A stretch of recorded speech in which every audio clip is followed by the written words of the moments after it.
Welcome to Summary Books, where you can transform your financial life through videos that share advice and tips on finance. Dear friends, have you ever felt exhausted from working hard and yet still not achieving financial success? Sometimes, despite being talented and intelligent, your bank account does not reflect it. But here's a surprising truth. Financial success is often less related to intelligence and more to your spending habits. Don't worry, understanding and changing these habits is much simpler than you think. In today's video, Summary Books will share with you 10 valuable lessons about money from the famous book, The Psychology of Money, by Morgan Housel. By the end of the video, you will have enough knowledge to avoid common financial mistakes and take more solid steps towards financial independence. And before we dive into the content, please hit the like button, subscribe to the channel, and share to support us. Thank you very much. Lesson 1. Why no one is crazy. The book, Psychology of Money, asserts that no one can consider money a trivial matter. In reality, it is one of the most powerful forces in the world, and its impact on our lives is undeniable. The author emphasizes that everyone has their own perspective and experience with money, and these differences do not mean that they become insane. This is clearly reflected in the unique way each person thinks about money and how they approach this issue. On the other hand, while books can provide knowledge about money, they cannot replace real-life experience. The significant difference between reading about a subject and actually experiencing it is something we need to remember when striving to understand money more deeply and how to manage it. For example, imagine that you are a lucky lottery winner, someone who has spent money extravagantly for many years, believing that money could buy happiness, security, and respect. You have satisfied every desire: expensive cars, luxurious houses, designer clothes, and lavish vacations. You have donated to charity, helped friends and family, and everything seems perfect. You are proud of your life, and others admire you. But then, an unexpected incident occurs, and you lose a significant portion of your wealth due to a failed investment, a legal lawsuit, or a contentious divorce. The tax authorities demand unpaid taxes. You are forgotten or abandoned by friends and family. You realize that you have no savings, no financial management skills, and no clear goals. How do you feel? Despondent, hopeless, and full of shame. You might turn your back on the world, blame others, or yourself, for the lack of understanding. You might sink into addiction or contemplate suicide. However, there is another approach.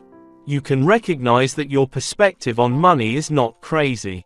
The important thing is to learn from your experiences, understand, and change your approach to money.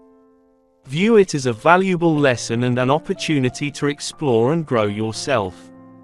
With determination and resolve, you can start afresh and build a stronger life from the lessons on your journey. Lesson number 2, Luck and Risk in Finance. In The Psychology of Money, which discusses luck and risk, the author states that luck and risk are siblings, both profoundly influencing everyone's financial journey. He uses the example of Bill Gates, who was fortunate to have access to computers from a young age.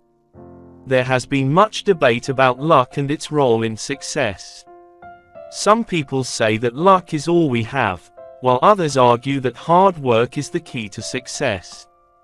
The real difference between these two viewpoints is how they define luck. Now imagine you could ask some of the world's most famous and successful entrepreneurs how they reached the top. What do you think they would say? Would they talk about their hard work, their sacrifices, their humble beginnings in a garage, and many other things? It's uncertain if they would, and I'm not saying that they didn't work hard to achieve their dreams. But what I want to point out is that there's something else they often forget to mention. The people who helped them, the ones who gave them an opportunity, a piece of advice, a connection, or support that made all the difference. For example, have you heard about the story of Bill Gates and Paul Allen? Bill Gates and Paul Allen, best friends who shared a passion for computers, met at a high school where they were fortunate to have access to a computer room that few other schools had at that time. They spent countless hours learning to program and creating software, quickly gaining attention and an advantage over other programmers in the 1970s. They both foresaw the future of personal computers and decided to start Microsoft together. However, luck and risk also play significant roles in their relationships and careers. Bill Gates was fortunate to have supportive parents who encouraged his decision to attend Harvard to pursue business, while Paul Allen was unlucky when he was diagnosed with cancer in 1982 and had to leave Microsoft. Bill Gates' ambition and ruthlessness created tension between them as he sought to dominate the software market and was willing to take risks to achieve his goals. In contrast, Paul Allen preferred to explore other interests and was more cautious in his investment decisions. Their different personalities and priorities led to a distancing in their relationship. Luck and risk affected both of them as they faced success but also encountered challenges and difficulties. Paul Allen recovered from cancer and became a billionaire but also struggled with addiction and loneliness. Both experienced ups and downs, not entirely due to their choices, but possibly due to luck and risk. Lesson 3: The magic of compound interest. This chapter discusses the power of compound interest, a process by which earnings generate returns on previous returns over time. The author explains how these small increments, accumulating over time, can lead to significant results. To illustrate this, he uses Warren Buffett as a prime example of how long-term investing can lead to tremendous success. Warren Buffett, one of the world's leading billionaires, started investing very early and never stopped. What many people don't know is that most of his wealth was created after he turned 50. Warren Buffett also lived to an old age, giving his wealth more time to grow. Buffett was not only smart in selecting good companies to invest in, but he also understood that the power of compound interest was his secret weapon. He once described his life as a snowball rolling down a hill. The longer it rolls, the bigger it gets. This illustrates that patience and consistency are crucial factors for financial success. Lesson 4: What is making and maintaining wealth? Yes, the author mentions that people often focus too much on making money and building wealth, but forget about maintaining it. This requires a combination of saving and skepticism. He also emphasizes that to become wealthy, one needs to be adventurous and optimistic, but to maintain wealth, one needs caution and pessimism. Have you ever heard of people winning the lottery and then going bankrupt, or someone inheriting a fortune and then squandering it? These examples show that some people become wealthy but do not know how to manage or protect their assets from risks and poor decisions. They believe that money will bring happiness, but in reality, it is not the case. On the other hand, have you heard about people who save and invest money wisely, living comfortably for a long time, or someone who shares profits with their employees and customers? These examples demonstrate that those who maintain wealth know how to use money intelligently and have a positive impact on the community. They are not just concerned with accumulating money but also invest in worthwhile goals. However, the important thing is that people who become wealthy often have different skills compared to those who only maintain their wealth. This shows that, to be financially successful, one needs both risk-taking and caution, and most importantly, knowing how to use them flexibly. Therefore, avoiding wasting money on things that do not bring true happiness is crucial. Lesson 5. The psychology of money says that winning stories. The next lesson, from the psychology of money, addresses the concept of rare events that nonetheless have a significant impact on our finances. The author emphasizes the role of luck and opportunity in achieving financial success. Have you heard of individuals who have earned vast sums through actions that others deemed impossible or unprofitable? Walt Disney is a prime example. He built a global entertainment empire from animated films and his theme parks, a true testament to financial success. Such events are not always easily predictable but can instantly alter everything. To better understand financial operations, one must recognize that financial outcomes are not always fair or balanced. Instead, they follow a rule where a few significant events make the majority of the difference. It's important not to assume you're always right about everything, but rather to stay humble and curious. The book stresses that financial outcomes are largely unevenly distributed, with these events playing a major role in financial freedom. Lesson number 6. Why wealth is something you don't see. Everyone, in today's society, we often suffer from FOMO, because of images and messages about instant gratification, social comparison, and materialism. We want everything immediately, and some are willing to pay any price for it. Media and social networks are often where we see luxurious and glamorous lives of celebrities and influencers. Some envy and want to emulate them, but few know that behind those bright images are heartbreaking stories and unimaginable sacrifices. We don't see the hard work, sacrifices, failures, and risks they had to endure to achieve success. We also don't see the stress, anxiety, loneliness, and emptiness behind their happiness. Some people only pretend to be wealthy by spending more than they earn, buying unnecessary things, and borrowing money they can't repay. They try to show off to others to pretend to be happy and successful, but in reality, it's a dangerous game that leads them into debt, bankruptcy, and health and psychological issues. Lesson 7. Saving money to build wealth. The psychology of money highlights that saving money is one of the most crucial ways to build wealth and happiness. Have you ever wondered how much you should save? Perhaps you think it depends on how much you earn, invest, or spend. However, the author argues that what matters most is how much you keep. Saving money is the best way to ensure financial security and stability. It provides certainty and safety, unlike earning or investing, which can involve risks and uncertainties. Moreover, saving money isn't just about the numbers, it's also about attitude and emotions.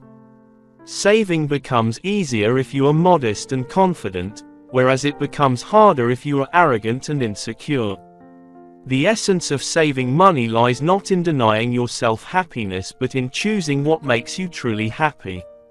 For example, imagine you have a friend who loves shopping and doesn't save much because they feel they don't need to or can't afford to. In contrast, another friend budgets carefully, buys only what's necessary, and saves more because they believe it's the best way to ensure financial stability and confidence. Chapter 8. The Psychology of Money, Speaking of You and Me. This chapter continues to educate about money, from the psychology of money, emphasizing comparisons, both with oneself and others, regarding money and success. The author outlines that while comparison is natural, it can also be harmful and lead to mistakes, as we often use relative criteria like income, net worth, or status to evaluate success and happiness, whereas factors like health, freedom, and relationships are more crucial. The challenge here is that we often compare ourselves to those better off than us, not worse, or different, to avoid this. The author advises that we should focus on personal development and values, not on what others have or do. This chapter encourages us to reconsider our definitions of success and happiness, reminding us that money is not the sole or best measure of success in life. To illustrate, the author uses the story of Carrie, a famous actor and comedian. Carrie experienced difficult days in poverty but later became a multi-million-dollar star through effort and perseverance. However, Carrie also faced personal challenges and realized that money and fame do not bring true happiness and satisfaction. Carrie's quote, "I think people become rich and famous and do everything they ever dreamed of, only to realize that it's not the answer," serves as a strong reminder of the true value of money in life. Lesson 9. Why is there room for mistakes? Which are the most abundant? In the next chapter of the book, Psychology of Money, it addresses the importance of flexibility and adaptation to uncertainty, along with making room for mistakes. The author emphasizes the separation of personal identity from investments, which is crucial. This implies not letting investment outcomes define personal identity. Often, people become overly attached to their investments and make emotional decisions, such as selling stocks at a loss during market fluctuations. This can undermine your long-term investment plans. To avoid this emotional attachment, it's important to remember that investments do not define who you are. Your worth and intelligence are not dependent on your investment results. Instead, focus on setting clear goals, sticking to long-term plans, and diversifying your investment portfolio. Another important aspect is to avoid borrowing too much money or putting all your eggs in one basket. Always have savings set aside for unexpected events or emergencies. The idea is to focus on and plan for what you can control and think ahead about how you would feel if you lost money and how to cope with it without affecting your life. This is a guide to achieving financial security and peace of mind, not just wealth and status. Lesson number 10. Nothing is free. Everything comes with a price. The next lesson is about money, from a book on the psychology of money, discussing how it influences change. The author explains that people often underestimate their ability to change in the future, impacting their financial needs and preferences. We are not the same person throughout life, nor should we expect our financial plans to remain unchanged. Life is a journey where we start at one point and end at another, discovering new paths and destinations along the way. One should not stick to the same route or map made in youth, as new places and experiences may be discovered. Be flexible and adaptable, not afraid to change plans or goals, and remain true to yourself. For example, returning to school is a personal decision based on passion, skills, opportunities, and dreams. Don't return to school just because it was planned beforehand or follow a conventional path. Do it because you want to learn something new or pursue a different career.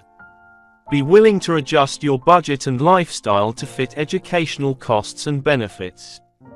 Don't worry about others' opinions of your decisions.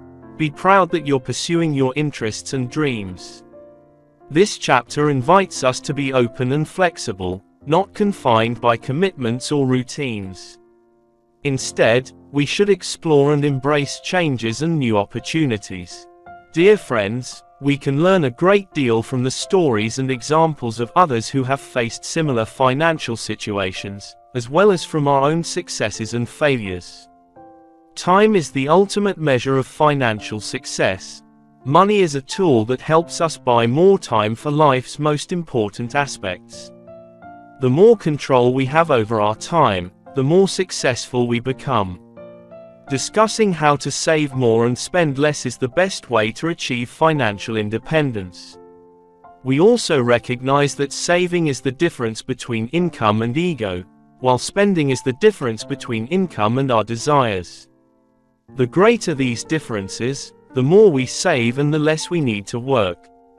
Humility and adaptability are the best ways to avoid financial mistakes. We should acknowledge that we don't know everything, can't predict the future, and can't control everything. However, we should be willing to change our thinking when new information or circumstances arise, and learn from our mistakes. Please feel free to share this video to help others, subscribe to the channel, and share your thoughts on today's video. Thank you for watching, and I'll see you in the next video. Summary book. Wishing you success.